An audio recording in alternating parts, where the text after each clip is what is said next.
வணக்கம். மாலை முரசு செய்திகளை விரிவாக பார்ப்பதற்கு முன்பாக தலைப்புச் செய்திகளை பார்க்கலாம். முன்னாள் பிரதமர் ராஜீவ்காந்தியின் 75வது பிறந்த நாள் விழா.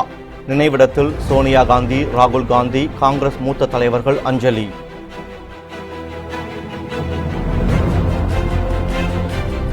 சீர்காழி அருகே கொள்ளிடம் ஆற்றின் கரையோர தடுப்பு சுவரில் உடைப்பு. அமைச்சர் OS மணியன் உத்தரவை அடுத்து உடனடியாக சரி செய்யப்பட்டதால் வெள்ள அபாயம் தவிர்ப்பு. அமெரிக்காவில் சிகிச்சை முடிந்து தாயகம் திரும்பினார் விஜயகாந்த். சென்னையில் கருணாநிதி நினைவிடத்தில் குடும்பத்தினருடன் கண்ணீர் அஞ்சலி.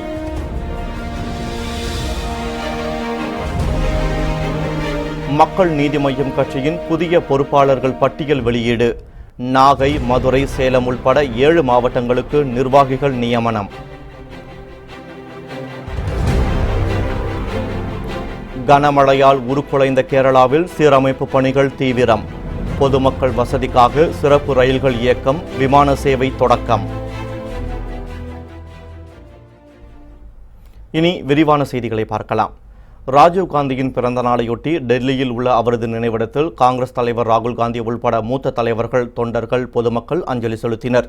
முன்னாள் பிரதமர் ராஜீவ்காந்தியின் 75வது பிறந்த நாள் இன்று நாடு முழுவதும் கொண்டாடப்பட்டு வருகிறது. இதனையொட்டி டெல்லியில் உள்ள ராஜீவ்காந்தி நினைவிடத்தில் சோனியா காந்தி, காங்கிரஸ் தலைவர் ராகுல் காந்தி, பிரியங்கா காந்தி, முன்னாள் பிரதமர் மன்மோகன் சிங், முன்னாள் குடியரசுத் தலைவர் பிரணாப் முகர்ஜி, முன்னாள் குடியரசு துணைத் தலைவர் ஹமீத் அன்சாரி ஆகியோர் மலர் தூவி அஞ்சலி செலுத்தினர். இதைத் தொடர்ந்து நினைவிடத்தில் திரண்டிருந்த ஏராளமான பொதுமக்கள், காங்கிரஸ் தொண்டர்களுடன் தலைவர்கள் அமர்ந்து மறைந்த ராஜீவ்காந்திக்கு மௌன அஞ்சலி செலுத்தினர்.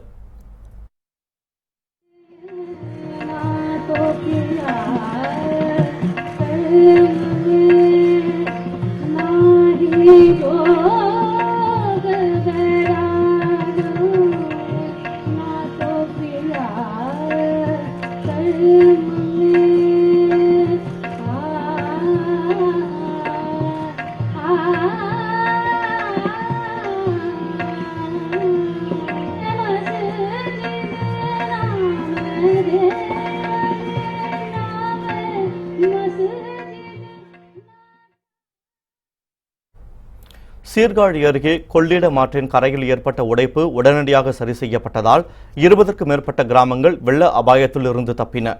மேட்டூர் அணையிலிருந்து 2 லட்சம் கன அடி வரை நீர் வெளியேற்றப்பட்டு வருவதால் கொள்ளிடம் ஆற்றில் வெள்ளப்பெருக்கு ஏற்பட்டுள்ளது. இதனால் நாகை மாவட்டத்தில் உள்ள நாதல்படுகை, முதலைமேடு திட்டு உள்ளிட்ட கிராமங்களின் குடியிருப்புகளுக்குள் ஆற்று நீர் புகுந்தது. இந்த நிலையில் அளக்குடி பகுதியில் உள்ள கொள்ளிடம் ஆற்றின் பக்கவாட்டில் இருக்கும் கான்கிரீட் சுவரில் விரிசல் ஏற்பட்டு உடையும் அபாயம் உருவானது. அவ்வாறு உடைந்தால் 50க்கும் மேற்பட்ட கிராமங்கள் வெள்ளத்தில் மூழ்கும். இதை அறிந்த அருகில் உள்ள கிராம மக்கள் வீட்டை விட்டு வெளியேறி கரையை நோக்கி ஓடி வந்தனர். இதுகுறித்த தகவல் அறிந்த தமிழக கைத்தறி மற்றும் துணிநூல் துறை அமைச்சர் OS மணியன் உடைப்பை உடனடியாக அடைக்க உத்தரவிட்டார். இதையடுத்து மணல் மூட்டைகளை அடுக்கி அந்த கரையை தற்காலிகமாக பொதுப்பணித்துறையினர் வலுப்படுத்தினர். இந்த பணிகளை அமைச்சர் OS மணியன் நேரில் சென்று ஆய்வு செய்ததுடன் பொதுமக்களிடம் குறைகளையும் கேட்டறிந்தார். மெரினாவில் உள்ள கருணாநிதி நினைவிடத்தில் தேமுதிக தலைவர் விஜயகாந்த் குடும்பத்துடன் அஞ்சலி செலுத்தினார். திமுக தலைவர் கருணாநிதியின் மறைவையொட்டி தலைவர்கள், திரைப்பிரபலங்கள், நிர்வாகிகள், குடும்பத்தினர் என பல்வேறு தரப்பினரும் சென்னை மெரினாவில் உள்ள கருணாநிதி நினைவிடத்தில் அஞ்சலி செலுத்தி வருகின்றனர். இந்த நிலையில் கடந்த 1 மாதத்திற்கு மேலாக அமெரிக்காவில் தனது குடும்பத்துடன் தங்கி சிகிச்சை பெற்று வந்த தேமுதிக தலைவர் விஜயகாந்த் சென்னை திரும்பினார்.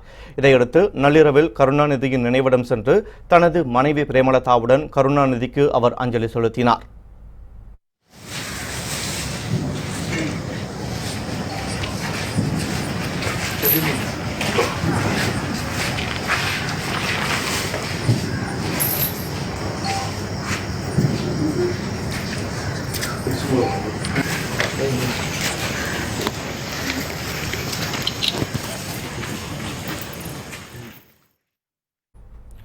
மக்கள் நீதி மய்யம் கட்சி சார்பில் அறிவிக்கப்படாத மாவட்டங்களுக்கு புதிய பொறுப்பாளர்கள் பட்டியல் வெளியிடப்பட்டுள்ளது.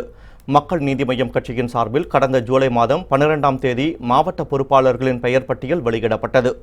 பொறுப்பாளர்கள் அறிவிக்கப்படாத மாவட்டங்களுக்கு புதிய பொறுப்பாளர்களை தேர்வு செய்யும் பணி நிறைவடைந்துள்ளதாக மக்கள் நீதி மய்யம் கட்சி தெரிவித்துள்ளது. இதையடுத்து நாகை, தஞ்சாவூர், மதுரை, ராமநாதபுரம், சேலம், கரூர் மற்றும் திருப்பூர் ஆகிய மாவட்டங்களுக்கு புதிய பொறுப்பாளர்கள் பட்டியல் வெளியிடப்பட்டுள்ளது. மேலும் முன்னதாக அறிவிக்கப்பட்ட பொறுப்பாளர்கள் பட்டியலில் சில மாற்றங்கள் செய்யப்பட்டு இரண்டாவது பட்டியலும் வெளியிடப்பட்டுள்ளது. மழை வெள்ளத்தால் நிலை குலைந்த கேரளாவில் மீட்பு மற்றும் நிவாரணப் பணிகள் முழுவீச்சில் நடந்து வருகின்றன. முடக்கப்பட்ட விமான சேவையும் இன்று முதல் தொடங்குகிறது. வரலாறு காணாத மழை மற்றும் வெள்ளத்தால் 10 நாட்களுக்கு மேலாக கேரள மக்கள் கடும் இன்னலுக்கு ஆளானார்கள். அணைகளில் இருந்து திறக்கப்பட்ட தண்ணீர் ஆங்காங்கே ஏற்பட்ட நிலச்சரிவுகளால் 14 மாவட்டங்கள் நிலை குலைந்து போயின. உறவுகளையும் உடைமைகளையும் இழந்து மக்கள் தவித்தனர்.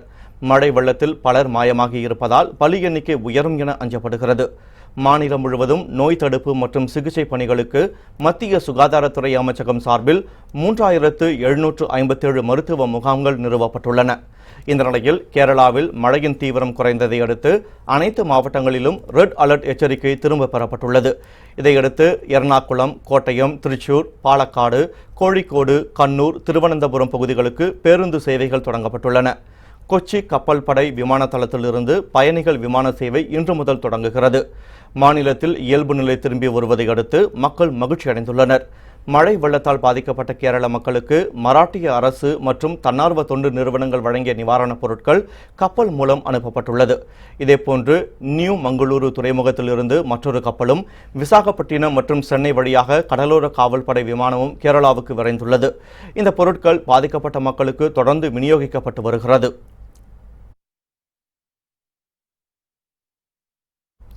கேரளாவில் 7,24,649 பேர் நிவாரண முகாம்களில் தங்க வைக்கப்பட்டுள்ளதாக கேரள முதலமைச்சர் பினராயி விஜயன் தெரிவித்துள்ளார்.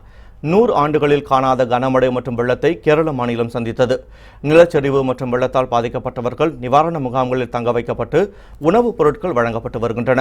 இந்த நிலையில் செய்தியாளர்களை சந்தித்த கேரள முதலமைச்சர் பினராயி விஜயன் வெள்ளத்தால் பாதிக்கப்பட்ட வீடுகள் மற்றும் கட்டிடங்களில் இருந்து 22,034 பேர் மீட்கப்பட்டுள்ளதாக கூறினார்.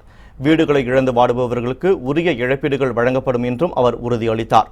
மழை வெள்ளத்தால் பாதிக்கப்பட்ட 7,24,649 பேர் நிவாரண முகாம்களில் தங்க வைக்கப்பட்டுள்ளதாக முதலமைச்சர் பினராயி விஜயன் கூறியுள்ளார்.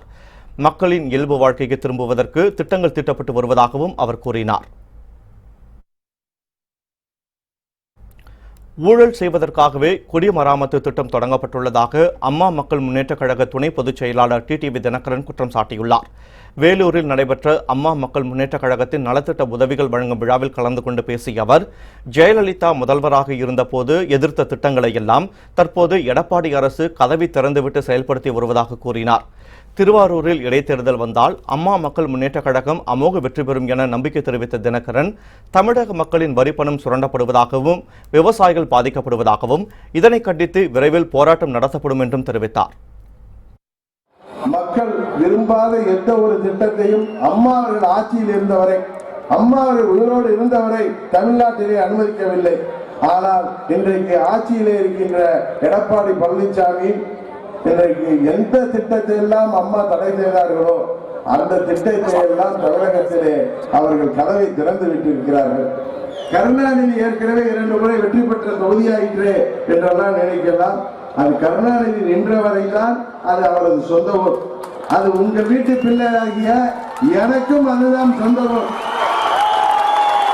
விவசாய பெருங்குடி மக்கள் இன்றைக்கு கடுமையான பாதிப்புக்கு ஆளாகி இருக்கிறார்கள்.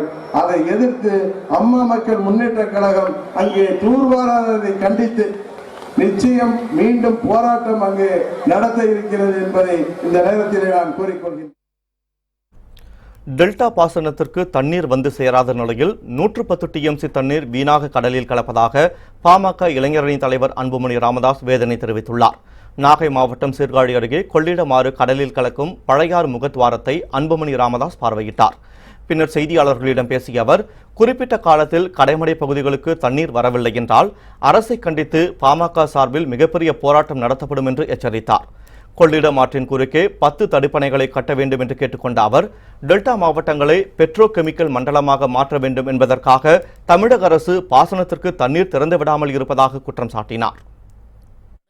தண்ணி வரலன்னா பாட்டாளி மக்கள் கட்சி தலைமையில் மிகப்பெரிய போராட்டம் நாங்கள் நடத்துவோம். அத்துணை விவசாயிகளும் அத்துணை விவசாய சங்கங்களும் சேர்ந்து மிகப்பெரிய போராட்டம் இந்த பகுதியில் டெல்டா பகுதியில் நடக்கும். எச்சரிக்கை இன்னைக்கு அரசாங்கத்துக்கு நாங்கள் விட்டுறோம். இங்கே கொள்ளிடம் ஆறு 110 கிலோமீட்டர் முக்கொம்பிலிருந்து வருது. 110 கிலோமீட்டரில் 10 தடுப்பணைகள் கட்டணும். தண்ணியை மிச்சப்படுத்தலாம், சேமிக்கலாம், இங்கேருந்து திருப்பி விடலாம், எல்லாம் பண்ணலாம். இப்படி ஒவ்வொரு காவிரிகளுடைய கிளைகள் கிட்டத்தட்ட காவிரி 36 கிளைகள் ஒரு டெல்டா பகுதியில் வந்து கடலில் அதாவது கலந்துட்டு இருக்கு. அதில் ONGC கிணறு பார்த்தீங்கன்னா இதுக்கு அங்கே தண்ணி வந்துச்சுன்னா அவங்களுக்கும் பாதிப்பு, அதனால தண்ணி விடாதீங்கன்னு அவங்க சொல்லியிருக்கிறேன். அதனால அவங்களுக்கும் தண்ணி தடை பண்ணியிருக்கிறாங்கன்னு. காவிரி நீர் இன்னும் 3 நாட்களில் கடைமடை பகுதிக்கு சென்றடையும் என முதலமைச்சர் எடப்பாடி பழனிசாமி உறுதியளித்துள்ளார். ஈரோடு மாவட்டம் பவானி ஆற்றில் கரை புரண்டோடும் வெள்ளத்தை முதலமைச்சர் எடப்பாடி பழனிசாமி அமைச்சர்களுடன் ஆய்வு செய்தார். அவருடன் அதிமுக நிர்வாகிகள், அதிகாரிகள் வெள்ளப் பகுதிகளை பார்வையிட்டனர். பின்னர் கோவை விமான நிலையத்தில் செய்தியாளர்களிடம் பேசிய அவர், பவானி ஆற்றில் வெள்ளத்தால் பாதிக்கப்பட்டோருக்கு நிவாரண உதவிகள் வழங்கப்பட்டு வருவதாக கூறினார். வீணாக கடலில் கலக்கும் நீரை சேமிக்க தடுப்பணைகள் கட்டுவது குறித்து அமைக்கப்பட்டுள்ள குழு ஆலோசனை நடத்தி அறிக்கை அளிக்கும் என தெரிவித்த அவர், காவிரி நீர் இன்னும் 3 நாட்களில் கடைமடை பகுதிகளுக்கு சென்றடையும் என அவர் உறுதியளித்தார். தலைமை பொறியாளர்கள், ஓய்வு பெற்ற கண்காணிப்பு பொறியாளர்கள் குழு அமைக்கப்பட்டிருக்கின்றனர். 3 மாதத்திற்கு முன்பு அவர்கள் இப்பொழுது ஆய்வு செய்து கொண்டிருக்கின்றார்கள். பருவமழை காலங்களிலே பெய்கின்ற மழை நீர் வீணாக கடலில் கலக்கின்றது. அந்த நீரை சேமிப்பதற்கு எங்கெங்கெல்லாம் தடுப்பணை கட்ட வேண்டும் என்ற அவர்கள் அறிக்கை கொடுக்கின்றார்களோ அங்கெல்லாம் கட்டுவதற்கு அரசு நடவடிக்கை மேற்கொள்ளும். திறக்கப்படுகின்ற நீர் இன்னும் ஒரு 2-3 நாட்களில் கடமடை பகுதிக்கு போய் சென்றடையும். அந்த கடமடை பகுதிக்கு சென்றடைவதற்காக இந்திய ஆட்சி பணியாளர்கள் டெல்டா மாவட்டத்திற்கு நியமிக்கப்பட்டு எங்கெங்கெல்லாம் கடமடை பகுதிக்கு தண்ணீர் செல்லவில்லையோ அதையெல்லாம் ஆய்வு செய்து உடனடியாக கடமடை பகுதி விவசாயிகளுக்கு தண்ணீர் கிடைப்பதற்கு நடவடிக்கை மேற்கொள்வதற்காக இந்திய ஆட்சி பணிகள் நியமிக்கப்பட்டு இப்பொழுது அதை ஆய்வு செய்து கொண்டிருக்கிறார். 11ஆம் வகுப்பு படிக்கும் மாணவர்களுக்கும் இலவச மடிக்கணினி வழங்கப்படும் என கூட்டுறவுத்துறை அமைச்சர் செல்லூர் ராஜு கூறியுள்ளார். மதுரையில் அதிமுக உறுப்பினர் சேர்க்கை முகாம் நடைபெற்றது. அமைச்சர் செல்லூர் ராஜு தலைமையில் நடைபெற்ற இந்த முகாமில் மாநில மற்றும் மாவட்ட இளைஞரணி செயலாளர்கள் கலந்து கொண்டனர். பின்னர் இதில் பேசிய அவர், மாணவர்களின் கல்வி இடைநிற்றலை குறைக்கும் வகையில் உதவித்தொகை உயர்த்தி வழங்கப்படும் என்றார். வரும் காலங்களில் 11ஆம் வகுப்பு படிக்கும் மாணவர்களுக்கும் இலவச மடிக்கணினி வழங்கப்படும் என அவர் கூறினார். வெள்ளத்தால் பாதிக்கப்பட்ட கடலூர் மாவட்டத்தைச் சேர்ந்த ஆயிரக்கணக்கானோர் நிவாரண முகாம்களில் பாதுகாப்பாக தங்க வைக்கப்பட்டுள்ளனர்.